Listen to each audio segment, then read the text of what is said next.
I'm one of the chess players in Taiwan, and thank you for most of your time for this interview. Oh, my pleasure. Would you please briefly introduce yourself to a Taiwan youth foreign audience? Yeah, so my name is Sam Shankland. I'm an American chess grandmaster. I play on the United States Olympic team. I've played for them twice now, including we're the reigning gold medalists from the last Olympiad. Would you please mention your about family or your career and your education background? Yeah, so well, I was born to an American family, a Jewish mother and a non-Jewish father. So just a sort of a typical American family. I went to school like everyone else, and well, I found chess pretty early on in life. Not super early, but early enough, and I really enjoyed it, and I kept going with it, and ultimately it turned into my career. Okay, and what is your college major? Does your major benefit your career? So I majored in economics in college, which I wouldn't say benefits my chess directly, but I think learning to think logically and new ways to solve problems definitely helps me overall. And while it doesn't benefit my chess, even people, no matter what they do as a living, should probably be investing their money when they make it. So I think that learning economics has definitely helped me make proper investments with the money I've won during chess as sort of a side thing. It's something everyone does in America or should be doing, investing for the future and putting money in their retirement funds, things like that. So it made me financially literate, and I learned a lot about personal economics. For example, when I bought my condo that I'm living in now, it was very helpful to know some of this stuff. Okay. And can you share your college life in Brandeis? And did you still devote yourself to chess world? Well, at the start of my life at Brandeis, I was a little bit conflicted and unsure of what I wanted to do with my life. And this is totally normal, I think, for someone who was, I was 18 or 19 at the time. I was quite young. So I didn't really know what I wanted to do with myself. So for the first couple semesters, or for the first semester of Brandeis, I played no chess. I was just studying. But I found pretty quickly that I started to miss it. I was a bit frustrated with chess at the time I started college and seemed to be pretty happy letting my life take a different direction. But then when I realized that I missed chess a little bit, I played a tournament or two to try to just get back into it for fun. But I actually found that the break I took was really good for clearing my head, and my results got very good and very fast. And so I came to Brandeis just under 2,500. I wasn't a grandmaster yet. But then even though the previous year I had been training full-time at chess, it was only when I got to Brandeis that year I really exploded. I became a grandmaster. I qualified for the World Cup. I beat Peter Lecco in the first round. I gained like 80 rating points. So it's funny, but I actually think going to college was a very good decision for my overall chess development. It taught me to really love the game because there are things about chess that I still don't like. There's things that bother me, just like there's things about anything. But as I was in college and I saw the kind of jobs that, let's say, quote-unquote, normal people were having and the problems they had, I was like, wait, chess is awesome. You've got to be happy with what you've got. And I ended up coming back to it, and I think I'm a wiser man for it. Did you pay your college tuition all by yourself? I'm asking because most of the students in Taiwan are not independent at this age and get sponsored for tuition from their parents. Yeah, of course I didn't pay for all of it myself. I mean, it's expensive to study, and it really helps to have parental support in that regard. I did my best to pay for as much of it as I could, and I certainly helped my parents out a lot, but, well, I would be lying if I said I did it all on my own, because I didn't. I mean, you will need at least some help from your parents, but I think that people might get discouraged a bit. They're saying, like, oh, I can't pay for this. I can just let my parents do it, but even if you can't pay for all of it, just speaking on behalf of my parents, they were very happy that I was able to help them a bit, even if, they were still paying for, I don't know, if I had to take a percentage, probably somewhere like 70% of what was going on. It was still nice for them that I was helping as much as I could. How did your family influence you? Did your parents educate you in different ways? I like the way my parents raised me. They raised me to be independent. They raised me to think for myself. And they would guide me at every step along the way. But ultimately, they understood and they made me understand that my decisions were my own, that my success or my failures, while you might say they had a hand in it, really they're mine and mine alone. And they taught me to think for myself. They taught me to know myself, and they taught me to behave like a normal person. I mean, I think one of the things about chess is I'm an exceptionally competitive person in my nature, to the point that I may come across as aggressive or hostile. But I was able to channel that aggression into a game where it's entirely appropriate. And I think, for the most part, now that in the rest of my life, in my social life and whatnot, I'm not aggressive and hostile. And so I think, and honestly, my parents, I mean, they introduced me to a lot of things. My first love was baseball. My second love was soccer, and my third love was chess. And uh, luckily, I'm good enough at my third love that I can play it for a living. I love soccer. Don't like baseball so much anymore, but well, I'm not that great a soccer player. Let's put it that way. Did you have a lot of pressure in high school? Yeah, I did. So I went to a not especially competitive high school for my first year, and it was very clear that it was too easy for me. And so then in my second year through fourth year of high school, I went to this very elite competitive high school. And I definitely felt some pressure for a few reasons. One, I came in my second year, so everyone else had already had a year to acclimatize to the kind of challenges that they were facing academically, while I was sort of thrown in year two when I was used to things being very easy. So that was tough. And in addition, I wasn't that great a chess player in high school. I mean, I was good, but I was maybe something like number 5 in the United States for my age group, which, well, obviously I'm much better than that now. But at the time, I wasn't that great, so it never even occurred to me that chess could be a career plan. It was just something I really loved doing. But I was spending a lot of time on it, and I think affected my academics a bit. Like, I was traveling a lot. And by the time I reached my junior and senior years, I was playing in both the World Youth and the U.S. Championship each year, which took a lot of my time. In addition, in high school, I don't have the best social skills naturally. I've learned a lot, I think, and I behave, in my opinion, like a totally normal person. But I had a much tougher time in high school when I was still young and hadn't learned some of that stuff. So high school was a tough time for me. It's a tough time for everyone, I think, but for me, it was really tough. Okay. And when did you start playing chess? Anyone or anything has ever encouraged you? Well, so I learned how to play when I was very young. I was 6 years old, but I didn't really think much of the game. My dad taught me how to play. I'd play a little bit with him, but I did not play my first tournament until just before I turned 12. But I got a lot of encouragement from my friends and family. I don't think anyone, no matter how brilliant they are, gets to my level of anything that they do without having a lot of support along the way. And there's no doubt that I was helped a lot by coaches and friends and whatnot, and really just people in the community. Whenever I would play tournaments and talk to my opponents after the games, they were always friendly to me, happy to share some opinions and advice, and I really took that to heart. Okay. We know like being a GN at early age and spent a whole year playing chess. And how do you make a decision and only just chess? Can you talk about that year?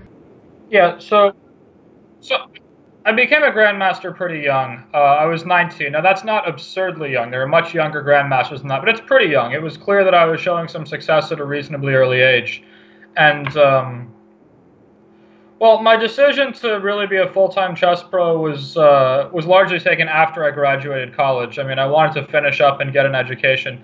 But at the same time, while I was in college, I was always sort of curious how good I could get at chess. And the answer was quite a bit better than I was when I started. And so I thought I'd, at least for a little while, give playing chess full-time efforts. In addition, I won a fellowship, the Sanford Fellowship, which was very useful for me. It was, I think it was $42,000 a year for 2 years for the top American player under the age of 25 to devote themselves to chess. So this was very helpful for me in terms of supporting myself financially and getting me training materials while I was really trying to further my career. In that time, I got to play in my first Olympiad, and I won the gold medal on board 5 for the United States. I had the best result of my life, still the best result of my life, I think. And it really convinced me to try to go pro. At this point, I'm still not quite good enough to make my living only from playing, but I do my best to teach some lessons too, and I'm certainly training hard. But ultimately, I'm very happy with the life decisions I've taken and with the place I'm at right now. As a grandmaster, how do you handle your setbacks? Um, it's not easy to handle setbacks, and I'm sure you can find moments early on in my career when I was 18 or 19 that I did not do it appropriately. But you have to basically understand that no one game is going to be your last game. No one tournament is going to be your last tournament.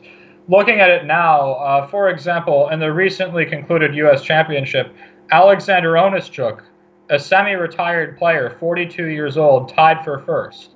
And, things like this, when a semi-retired 42-year-old, far off of his rating peak, can tie for first in a tournament with the world's number 2, 3, and 6 in it, I take that as a sign that there's no need to panic if you're struggling early in life, because life is long. And even in a sort of competitive athletic field like chess, where people get older before they do in, say, more traditional fields, there's always more time and more tournaments to go through it.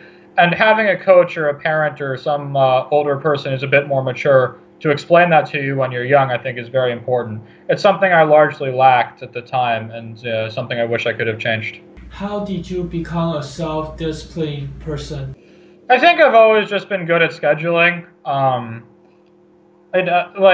Whenever I teach my students, I always say, if I show up late to your lesson or if I cancel your lesson, you're not going to pay for it. And really, all it takes is 1 or 2 mess ups where you lose out on your money to make you realize, wait, you really need to get on top of this.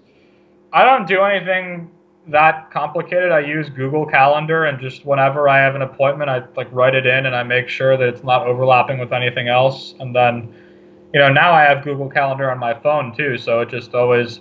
So, for example, I had a little notification at 6:50 saying Gina interview, so I had to go over that. But it's much easier to schedule things for me as well, because when I'm training my students, for example, I know exactly how long it will take. So if it's a 1-hour lesson, it's a 1-hour lesson. It's much tougher to schedule stuff for other people. For example, let's say they have a homework assignment to do, and they say, okay, I will schedule my homework assignment for 2 o'clock, and they don't know if it'll take 2 hours or 4 hours. It's kind of hard for them to schedule the rest of their day in advance. So I think just it helps me a lot in terms of scheduling that a lot of my stuff is already defined in terms of how long it will take. Okay, cool.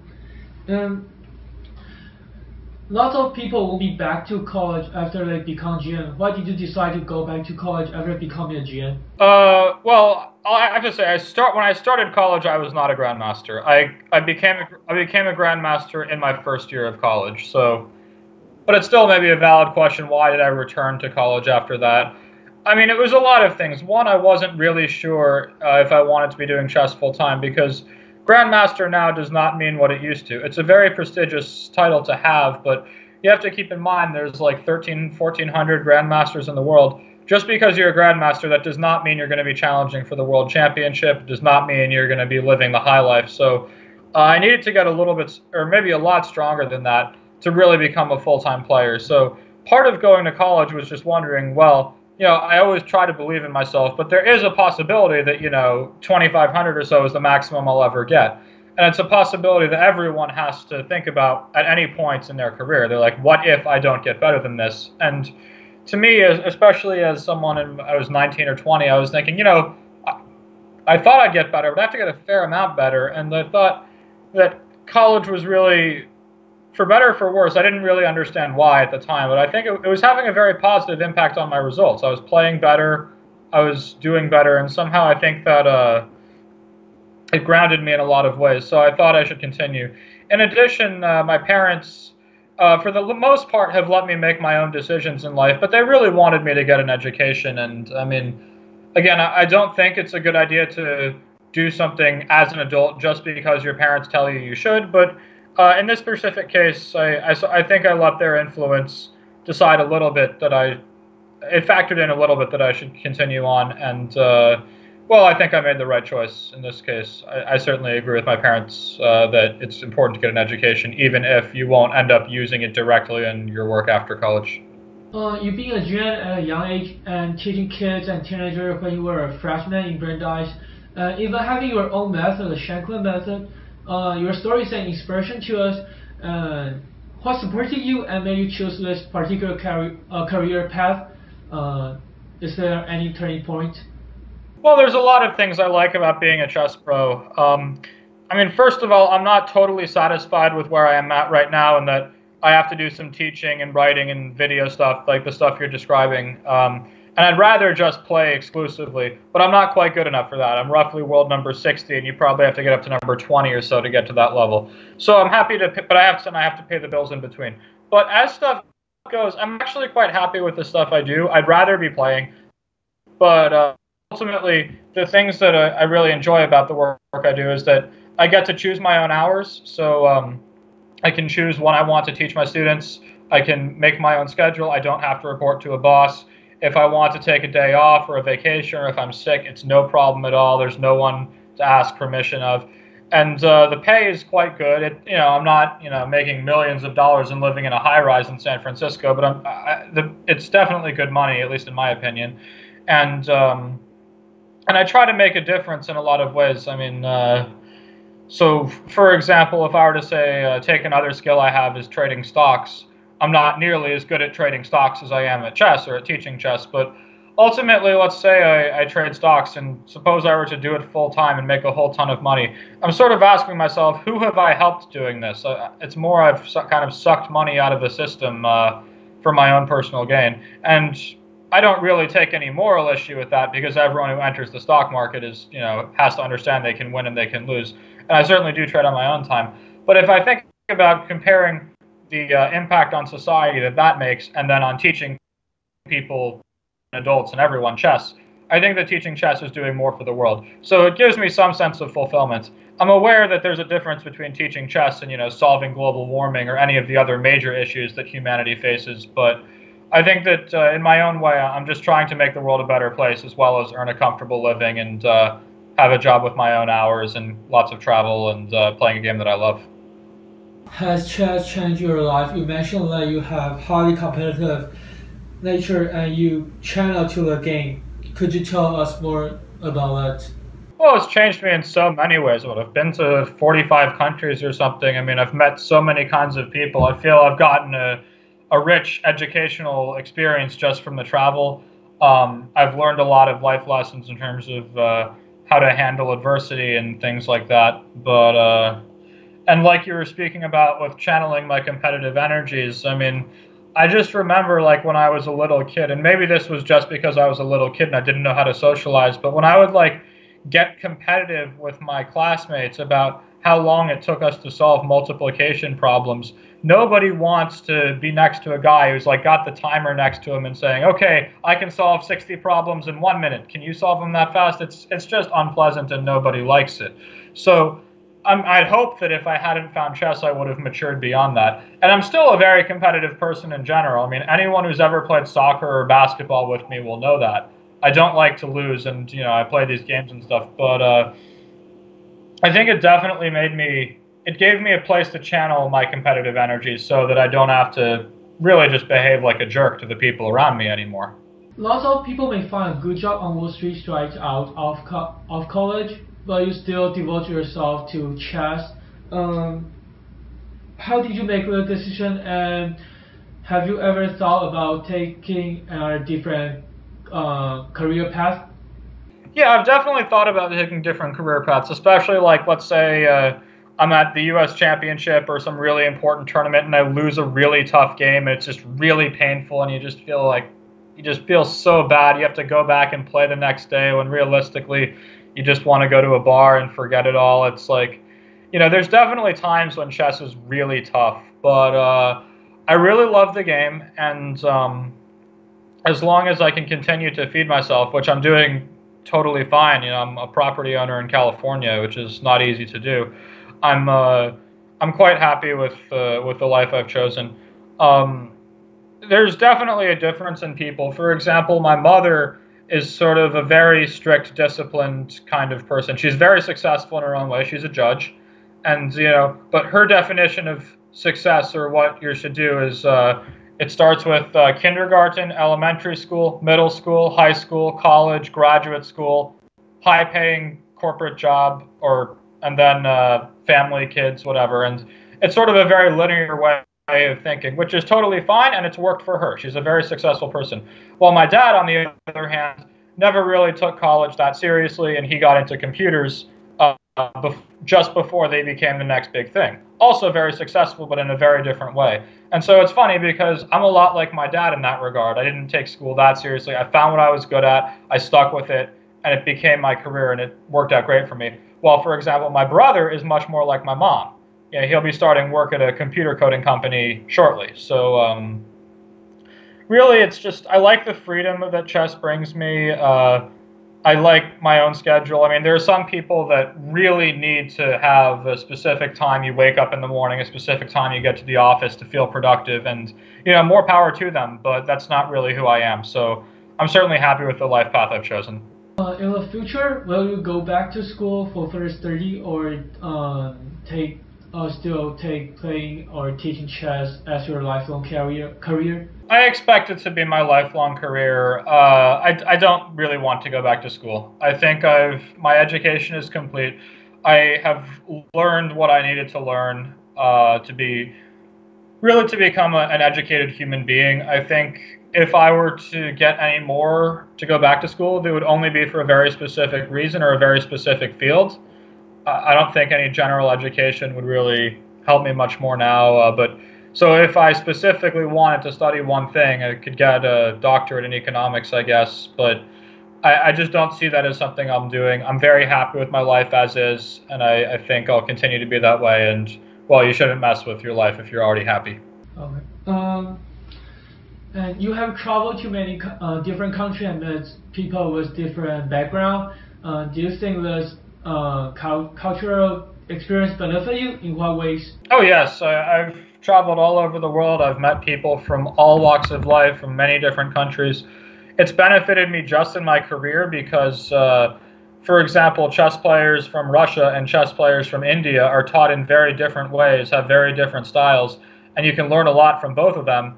And if you only play with one, or you only train with one set of sort of ideas or culture of training, I think you're really going to be missing out. So just in my career alone, I think it's been very beneficial to me to be studying with a diverse range of people. And just as a human being, I'm very glad that I can make my own judgments about various cultures, having met the people myself and talked to them, as opposed to, let's say, a lot of Americans who don't get to travel as much. If, you know, they're reading about some faraway part of the world, the only thing they can judge that on is based on what they've read or what they see on TV. And I think it makes you a much richer person to have experienced them firsthand. And you know, there's lots of world cultures that I really appreciate, and I'm actually quite a good cook. I cook a lot for myself at home, and I try to cook a lot of food from a lot of the places I visit. If I find a dish that I like somewhere, I try to learn to make it. Okay. You joined shooting a reality show, Kicking and Screaming, and can you share this experience? Yeah, it was really kooky from the start. So just one day I got an email from a casting director saying, we have a reality show, we'd like to try to cast a chess player. To be honest, at first I thought it was a joke. I thought it was one of my friends playing a prank on me, making a nonsense email account and then saying, like, trying to invite me onto reality TV. In fact, I actually did that to one of my friends later. But no, it was real, and I took the opportunity because, well, I mean, there was a long process. I was flown out to Los Angeles where I interviewed with some of the producers and they eventually chose me. But the whole thing was really kind of kooky. Like, they locked me in my hotel room. They said, you're not allowed to leave this room. If you need to eat, please order room service. They didn't let me tell anyone I was in Los Angeles. And then when it was time for me to go to my interviews or my swim test or whatever, they would have somebody come to my room and walk me there, and they have a walkie-talkie saying, like, I have Sam in the elevator. Please make sure that no other contestants are visible and things like this. And then finally going on the show, I mean, I decided to do it for a few reasons. One, the first prize was $500,000 for the team, or $250,000 per person. This is a lot of money. So I was hoping I'd get a chance to win that. But also, I was looking forward to a chance to challenge myself in a completely different way than anything I'd ever done before. And I also was hoping that I could really show the world a little bit about who chess players are.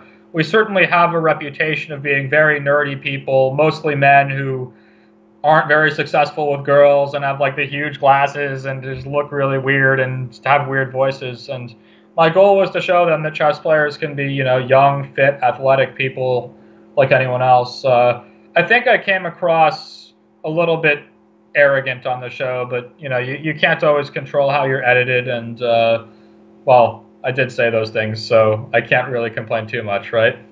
What advice would you give those young people who also want to be a GM, and what's the most important factor if one wants to succeed in a specific field? You have to learn to take a punch.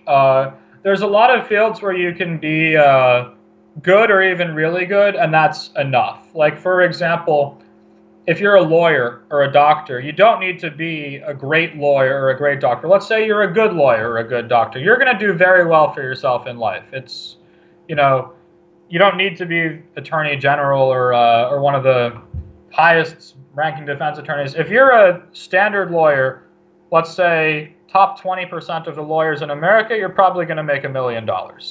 And that's, you'll be doing great. Same with a doctor. I mean, if you don't need to be the best doctor in the world. You can just, if you are good enough to get a lot of patients and treat them well and make them healthy, that's enough. But for specifically competitive fields, for example, chess or any kind of sport or athletics, where your success depends upon your beating other people, as opposed to fields where you sort of want everyone to succeed, it's definitely much tougher. And I can't really offer much advice to aspiring doctors or lawyers or whatever else, because frankly, I don't know very much about that stuff. But what I can say is for aspiring chess players or athletes or people who are in these hyper-competitive fields, the biggest advice I could say is learn to take a punch. I mean, there are times when I've just wanted to jump out the window. Like, I mean, chess has been so brutal. You miss out on the World Cup because of one stupid move. You can sort of see the money bags that you have lost by making one mistake, maybe several $1,000s, and you're just like, oh, why did I do that? And you can beat yourself up about this until the end of time. But growth comes through adversity, and you really, and I think anyone who expects to become the very best at something they do without a lot of painful losses or mistakes along the way is in for a very rough shock, because those are going to happen. And the best piece of advice I can give is accept it when it happens. It's good if it hurts, because it tells you, yeah, this is something you really care about, and it's not good when it goes badly. But you should learn to take it in stride and be able to come back with all the ferocity to improve yourself and not make the same mistake again. And that's where true excellence will come from. Russia and China train their player to become a grandmaster in an early age. And can you tell us the difference between their chess culture and the chess culture of other countries? Well, there's no proper chess school or government help in the United States like there is in China or Russia, for example. But if you'll look at the best players, they're in America, at least of the best young ones, they're basically all homeschooled, so they aren't really interacting with the American education system. And almost all of them are either born in Asia or Eastern Europe or have parents who were born in Asia and Eastern Europe. So even though you'll have players who are as American as they come, like, say, Jeffrey Zhang or Daniel Naroditsky, Zhang and Naroditsky have Chinese and Russian parents, and they are the best youngsters in the United States. So there's not as much difference as one might expect, just because a lot of the best American players come from places like Russia and China, with really only just one generation separating them. So I think there's not so many players who are just like American through and through. I mean, I think I'm the only player, for example, in any of the recent U.S. championships whose parents were both born in the United States. Now, there's nothing wrong with immigrating to the United States. It's wonderful that we have so many immigrants, but I definitely think it says something about American culture versus, let's say, Asian or Eastern European culture, because those are the ones, even here in the United States, that are producing the champions. Do you have any advice for parents if their children are chess players? You definitely have to let your kid lead the way in terms of their desire. I've met plenty of parents in my life of very talented kids who pushed their kids too hard, And that is, I think, the second you stop enjoying chess, that's the moment that you stop improving your chess. So I think it's very important for parents to be pushing their kids to make their own decisions. If they want to become better chess players, give them the tools available, but don't make them do things they don't enjoy. I think that it's important to keep chess fun, so it's good for parents to encourage kids to make friends with their opponents. If, for example, you can be extremely competitive and fight your heart out during a game, but afterwards there's no reason to not be friends. And it's a community where you'll meet new people. And I would just recommend to them that they should, if the kid is really good and is taking it seriously, you should support them however you can. And if they just want to play for fun, that's totally okay too.